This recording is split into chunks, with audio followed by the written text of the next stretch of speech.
नमस्कार, 99 न्यूज के इस बुलेटिन में आपका स्वागत है। मैं हूं आपके साथ सोमनाथ तिवारी। झरिया सहित विभिन्न कोलियरी क्षेत्रों में 100 साल से अधिक समय से सालों से आग लगी हुई है। हर रोज लाखों का कोयला खाक हो रहा है। आग के कारण ही अक्सर गोफ बन जाते हैं। कई जिंदगियां भी खत्म हो चुकी हैं।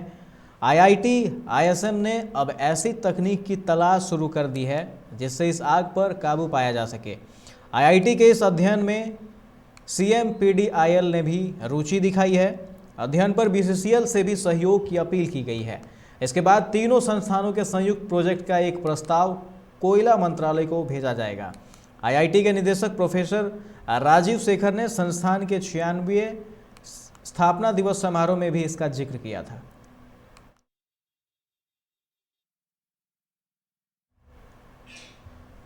झारखंड में OBC को 27% आरक्षण देने की मांग को लेकर आजसू ने आज राज्य के सभी जिला मुख्यालय पर उपवास धरना दिया। दिन भर चले उपवास कार्यक्रम में वक्ताओं ने हेमंत सोरेन पर आरोप लगाते हुए कहा कि सत्ता में आने से पहले हेमंत सोरेन ने OBC को 27% आरक्षण देने की घोषणा की थी, लेकिन अब जबकि वह सत्ता में है तो अपने उस वादे को भूल गए। वक्ताओं ने कहा कि यदि अतिशीघ्र उनकी मांग नहीं मानी जाती है तो फिर आजसू उग्र आंदोलन करेगा। धरना के बाद एक शिष्टमंडल ने उपायुक्त को राज्यपाल को प्रेषित ज्ञापन सौंपा।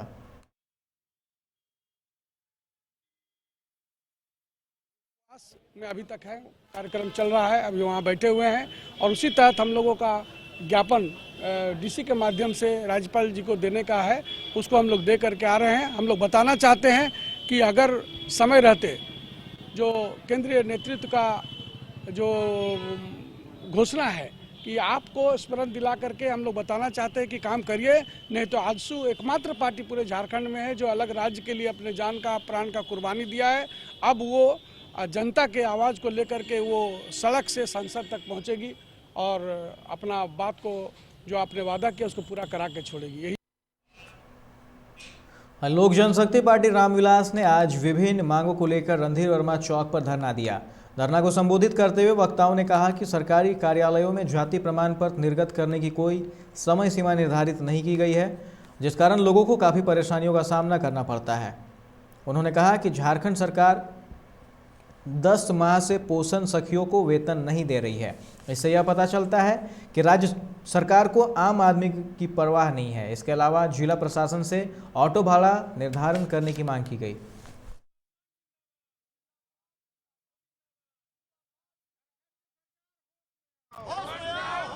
झारखंड के सरकार होश में आओ, सरकार मुर्दाबाद, मुर्दाबाद, हमारी मांग देना होगा। वर्मा चौक पर 5 सूत्री डिमांड को लेकर के बैठे हुए हैं। धरना के माध्यम से झारखंड सरकार को ये अवगत कराना चाहते हैं कि जो जनता के ज्वलंत मुद्दा है दिन पर दिन विकराल होता जा रहा है। ये मुख्यमंत्री बनकर चुपचाप सोए हुए हैं, जनता के हित में भी कुछ काम नहीं कर रहे हैं। मैं इस धरना के माध्यम से उन्हें अवगत कराना चाहता हूं कि जो हमारी मांग है ये 5 सूत्री। झरिया के BRC भवन प्रांगण में आज शिविर लगाकर सरकारी स्कूलों में पढ़ने वाले विद्यार्थियों का HDFC बैंक में जीरो बैलेंस पर खाता खोला गया। इसी खाते में विद्यार्थियों को मिलने वाली विभिन्न तरह की सरकारी छात्रवृत्तियों की राशि पहुंच सकेगी। इस दौरान काफ़ी संख्या में छात्र और उनके अभिभावक पहुंचे थे।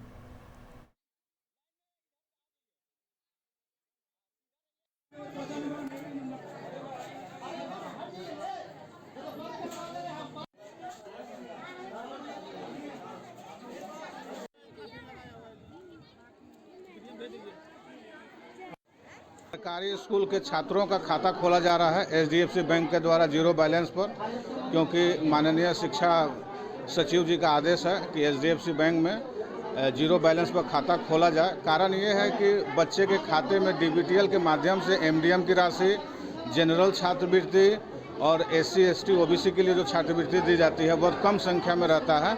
इसीलिए सभी बच्चों के खाते में डायरेक्ट पैसा जाए, इसीलिए ये अभियान लगा के यहाँ पर बच्चों का खाता खुलवाया जा रहा है। कितने क्लास तक के बच्चे हैं? 1 से 12 तक। कोयलांचल में बढ़ती ठंड को देखते हुए मंगलवार को झारखंड सरकार के सौजन्य से कांग्रेस के कार्यकारी जिलाध्यक्ष रविंद्र वर्मा के आवासीय कार्यालय के पास कंबल वितरण किया गया। इस मौके पर रविंद्र वर्मा ने कहा कि अभी कांग्रेस सरकार में है और कांग्रेस के सदस्य भी विकास के लिए तत्पर हैं। कड़कड़ाती ठंड से लोगों को राहत मिल सके इसलिए जरूरतमंदों के बीच आज कंबल वितरण किया गया है। इस मौके पर धनबाद के सीईओ और थाना प्रभारी भी मौजूद रहे।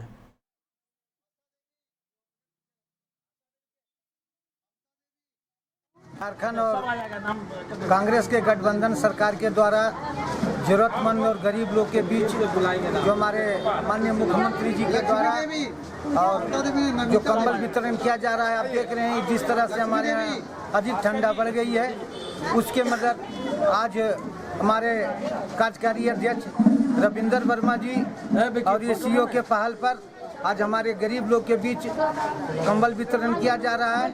और आगे भी कांग्रेस और जे में मिलकर जो भी हमारे जरूरतमंद है, जिस तरह से अभी जो कार्यक्रम चल रहा था आपकी सरकार आपके द्वार, आज आपकी सरकार आपके द्वार आकर सभी को कंबल वितरण कर रही है। धनबाद जिला प्रशासन और नगर निगम ने संयुक्त अभियान चलाकर आज जिला परिषद मार्केट के पास किए गए अवैध कब्जे को जबरन हटाया।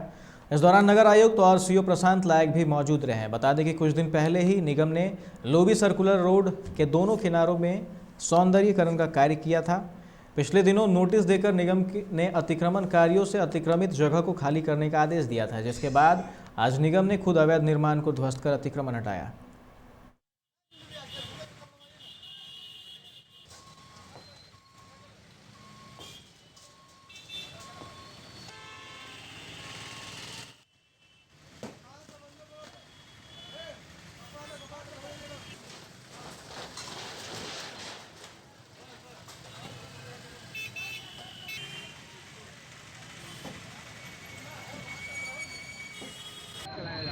ये इंक्रोचमेंट अभियान चल रहा है, निगम के साथ ज्वाइंट ये है, हम सदर सीईओ हैं। लोगों पे क्या देखिए, जो अवैध अपने घर के आगे जो है, दुकान के आगे ये लोग जो है स्ट्रक्चर रख रहे हैं, उससे यहाँ पर अतिक्रमण काफ़ी हो रहा है। बार बार हटाने के बाद भी ये लोग फिर से लगा ले रहे हैं। क्रिसमस को लेकर अभी से ही न सिर्फ क्रिश्चियन समुदाय बल्कि अन्य लोगों में भी उत्साह का माहौल है। क्रिसमस के सामानों से कोयलांचल के बाजार भी सजकर तैयार हैं। शहर के बैंक मोड़, पुराना बाजार, पार्क मार्केट, स्टील गेट जैसे बाजारों के साथ साथ कोयलांचल के दूसरे बाजारों में भी क्रिसमस ट्री, सेंटा टोपी और पोटली खरीदने लोग दुकानों तक पहुंचने लगे हैं। हालांकि कोरोना को देखते हुए इस साल धनबाद के विभिन्न गिरजाघरों ने क्रिसमस पर किसी तरह का समारोह नहीं करने की बात कही है। सभी से अपने घरों में ही क्रिसमस मनाने की अपील की गई है।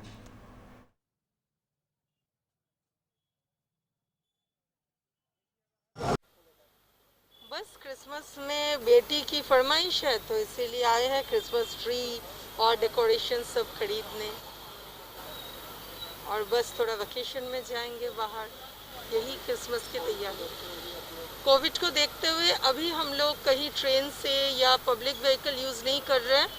जितना पॉसिबल है अपने व्हीकल या अपना, जिसके पास अपना साधन नहीं है, आसपास पार्क में या आसपास के कहीं पे थोड़ा सा एंजॉयमेंट घर पे भी हो सकता है, या अपने आसपास किसी पार्क में चले गए या छोटा मोटा कहीं पे, तो कुछ ज़्यादा दूर की नहीं, जहाँ पे हम लोग पास से अपना खाना पीना सब कुछ कैरी करके, और सबसे बड़ी बात है सोशल डिस्टेंसिंग मेंटेन करके जितना possible. Jharkhand petroleum dealers association के आह्वान पर जिले के सभी पेट्रोल पंप संचालकों ने अपनी मांगों को लेकर आज सुबह से 12 घंटे की हड़ताल किया, जिससे वाहन चालकों को काफ़ी परेशानियों का सामना करना पड़ा।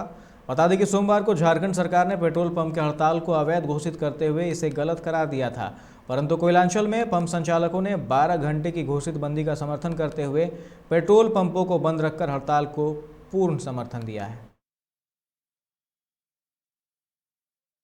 5% वैट कम करने के लिए राज्य सरकार से।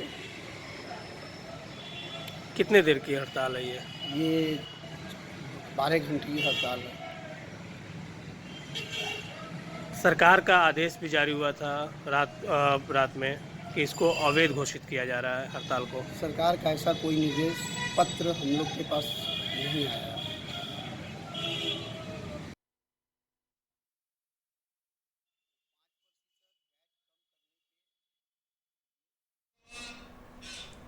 गिरिडीह के तीसरी थंभाचक में वन विभाग की ओर से अर्धनिर्मित मंदिर को तोड़ने का मामला अब तूल पकड़ने लगा है।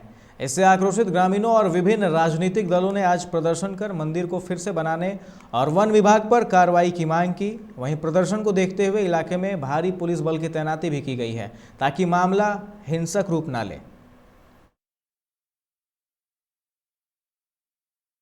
हनुमान मंदिर बन रहा था, उस समय वन विभाग के सिपाही अशोक पवन विश्वकर्मा इस स्थल पर आए। कुछ वन विभाग के जिन पर था, बोला भैया आप लोग इस थोड़ा सा इस पिलर को हटा दीजिए, इधर बना लीजिए। तो हम लोग ने बोला ठीक है चलो भाई पिलर को छोड़ देते हैं, इस पिलर से हट के हम लोग मंदिर को बनवाते हैं। और पवन विश्वकर्मा रहने के बाद मंदिर का निर्माण शुरू हम लोग करवाएं। उसके बाद वन विभाग कर्मी द्वारा जो यह मंदिर को ध्वस्त किया गया है, यह बहुत अपराध का काम किया गया है। मैं ये जानना चाहता हूँ कि दिन दहाड़े यहाँ के डीएफओ और रेंजर और वन विभाग के सिपाही के द्वारा जंगल में अवैध माइका, अवैध पत्थर और लकड़ी का निकासी किया जाता है और हर तरीके से पैसा वसूली किया जाता है। और यह मंदिर हम लोग को जो तोड़ा गया है, यह मंदिर हम लोग हर हाल में बनाएंगे। इसके के द्वारा जो तोड़ा गया है ये बहुत ही बर्बरतापूर्वक का कार्य किया गया है वन विभाग के द्वारा। वन विभाग को ये नज़र नहीं आ रहा कि दिन दहाड़े मायका का काम या फिर आसुर हड्डी में बैरल काम, पत्थर का काम उनके द्वारा किया जा रहा है, जिससे सारा मिली भगत वन विभाग का है। वहाँ वन विभाग को किसी तरह कोई नज़र नहीं, उसमें चुप्पी साधी हुई है वन विभाग। और जो हनुमान मंदिर हमारे यहाँ थम्बाचक में निर्माणाधीन हो रहे थे, उसे बर्बरतापूर्वक से वन विभाग कर्मी किस आदेश से तोड़े। इस बुलेटिन में फिलहाल इतना ही। तमाम खबरों के लिए आप देखते रहें 99 न्यूज़। नमस्कार।